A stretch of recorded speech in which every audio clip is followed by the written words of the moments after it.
Alright everybody, welcome back. I want to talk to you a little bit today about this Smith and Wesson 5926, and also want to talk to you a little bit about my experience with Smith and Wesson customer service concerning this firearm. Now, we'll start by discussing the gun itself. From what I can tell on the internet, these were made from 1990 to 1993. They're very reminiscent of the 5906, except they have a bobbed hammer, and the frame-mounted decocker just forward of the left side of the grip, very similar to some of the SIGs. It's all stainless, 4-inch barrel, a very heavy gun, about 28 ounces empty, as a 15+1 magazine. And we'll go ahead and open her up. You see she is empty, nothing in the chamber. And then, as I said, with that SIG style decocker, when you bring it down, it'll release the hammer and let it up very gently, and leaves it into a kind of a half-cock safety position. Now, this is actually a very smooth shooting 9mm handgun. Just the weight of it mitigates nearly all of the recoil. Not that 9mm particularly recoils very hard, but it's just an absolute pleasure to shoot this gun. Now, I'll talk to you a little bit about the customer service situation we had, well, that I had. I recently got this gun. I got a real good deal on it because it had a couple of small issues. These guns do have a magazine disconnect. So with the magazine out, double check, it is empty. It will not fire with the magazine released. That is normal. What was happening was the gun would intermittently fire with the magazine out. I could take the magazine out at the range and pull the trigger once, twice, 3 times, and after 3 or 4 times it would fire. And now you can pull it all day long, no issue. That wasn't really my main concern, but because there was something not right about it, I wanted to get it straightened out. My bigger concern was with the disassembly and reassembly of this gun. When you remove the slide on the top of the grip, there are 2 little levers that stand up. When you're looking from the back of the frame going forward, the one on the left is the ejector.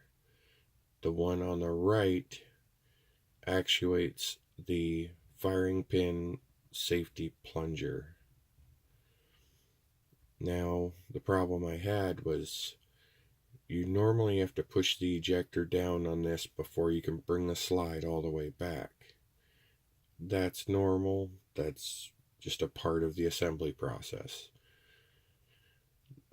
But what was happening was that lever for the safety plunger was popping up also, and I could push it down and get it to go under the slide, but then it would stand back up and hit the plunger, so the slide wouldn't come all the way back. And what I was having to do was go in through a mag well with a long slender tool like a punch and depress the safety plunger while pulling the slide the rest of the way back to assemble the gun. And that was just unacceptable. So I I found a couple of websites with some parts available. I actually ordered that lever that actuates the plunger and a new plunger because the plunger had been scarred a little bit. I installed both of those parts. I found that the lever that was in there, somebody had made, looked like somebody had just cut it out and filed it down from a piece of scrap metal. And so all the internal parts on this are stainless except for that piece. I put the proper one in. I put a new plunger in and still had the same issue. I couldn't tell anything else that looked out of place or didn't look like it was right. So at that point, I contacted Smith and Wesson, and they probably the next day, I received an email from them saying that if I'd provide some more information about the firearm and my address, things like that, that they would email me a shipping label. So I took care of that, and within a couple of days, they sent me another email with a shipping label to print out. Put the gun in a box. When you send a firearm, a semi-automatic firearm to Smith and Wesson, they do not want a magazine in it. And with any firearm, they do not want any accessories, no holsters, lasers, lights, none of that stuff. So I dropped the gun into a box, taped it up good, put the shipping label on it, and sent the gun to Massachusetts. It took about a week or so, and I got an email from them saying that they had received it and that they were going to check it out. And if there was any warranty work, they would take care of that at no charge. If there was anything non-warranty related, that they would send me an invoice by mail or an estimate by mail before they did the repairs. I didn't hear anything back after that until about 2 weeks later, when I got an email from FedEx saying that my package was on its way. Well, took a couple of days when the gun arrived. I picked it up and I inserted the magazine and tried it. Everything seemed normal.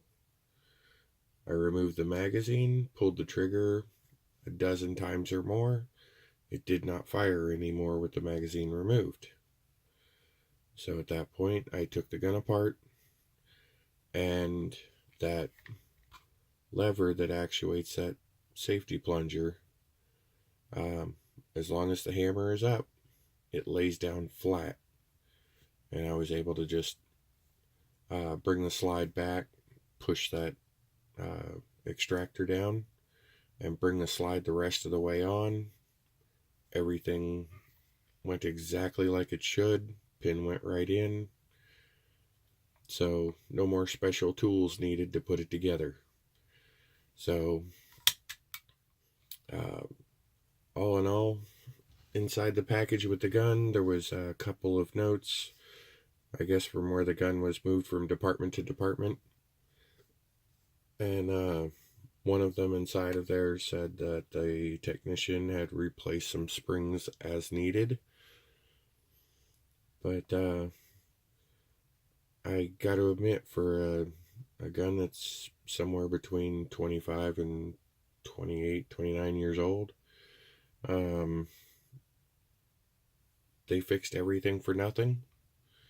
They provided shipping both directions.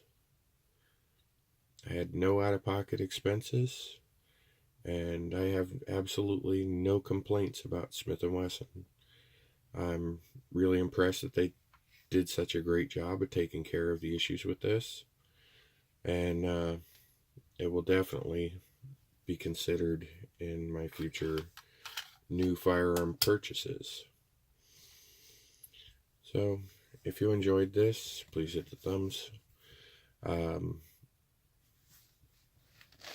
let me know what you think if you have one of these 5926s. Tell me a little bit about yours. Tell me if you like it, if you had any problems. After I get a few more rounds through this, I'm considering it for home defense, maybe even a truck gun. A little too heavy for me to want to carry it around. But yeah, let me know what you think. Let me know what your experiences are. And I appreciate you watching.